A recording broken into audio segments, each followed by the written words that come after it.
क्या भगवान शिव के ऊपर कुमकुम, सिंदूर, हल्दी इत्यादि चढ़ा सकते हैं? और जब लोगों के मन में ये प्रश्न उठता है तब वो जाते हैं गूगल के पास, वहाँ से कुछ भी प्राप्त करके, कुछ भी सीख करके उल्टा पुल्टा मनमाना आचरण करते हैं। तो अगर शास्त्रीय परिप्रेक्ष्य से देखें तो क्या भगवान शिव पर, शिवलिंग पर कुमकुम, सिंदूर, हल्दी चढ़ सकता है कि नहीं, इसके विषय में आज चर्चा करेंगे।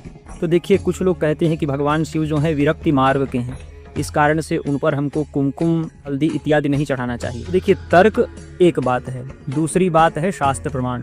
जहाँ पर शास्त्र प्रमाण हो जाए, मिल जाए, वहाँ पर फिर तर्क के लिए कोई स्थान नहीं रहता।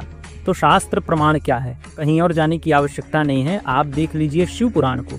शिव पुराण के वायवीय संहिता के उत्तरखंड में जो अध्याय 25 है उसको निकालिए और वहाँ पर देखिए। आप अपनी स्क्रीन में भी देख सकते हैं, हम वहाँ पर जो उद्धृत श्लोक है वो यहाँ पर स्क्रीन में भी डलवा देते हैं। यहाँ पर लिखा हुआ है कस्तूरिकाम कुमकुमंच रसो मृगमदात्मकः।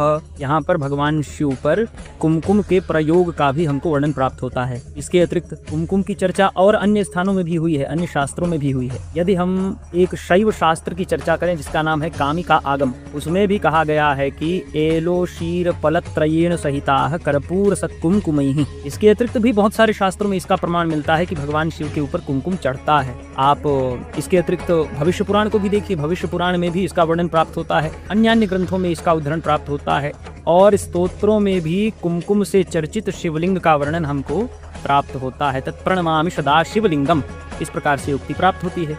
इसके अतिरिक्त यदि हम हल्दी की चर्चा करें, हल्दी भगवान शिव पर चढ़ सकता है कि नहीं, लोगों के मन में ये भी बहुत बड़ा भ्रम रहता है। वो जब देखते हैं कि बड़े बड़े ज्योतिर्लिंगों में हल्दी से भगवान शिव का स्नान हो रहा है, तो हल्दी आखिर भगवान शिव पर चढ़ता है कि नहीं, इसका प्रमाण भी उसी स्थान पर 25वें अध्याय से एक अध्याय पीछे आइए, 24वें अध्याय में।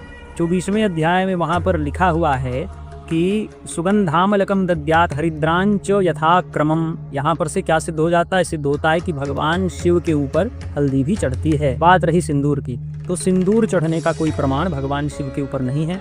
तर्क मत करिए, प्रमाण को देखिए। हाँ, बात रही सिंदूर की, तो उसके विषय में हम अवश्य कहेंगे कि सिंदूर भगवान शिव में अर्पित न करें, इससे आपको खूब लाभ की प्राप्ति होगी। सावन का मास है, खूब आप सबके ऊपर भगवान शिव की कृपा बरसे। इसी के साथ बस एक बात और कहना चाहेंगे, यदि ऐसे ही रील्स आपको भविष्य में भी प्राप्त होती रहें, ऐसी आपकी कामना है, तो आप तुरंत हमारे इस इंस्टाग्राम के प्रोफाइल को फॉलो करिए।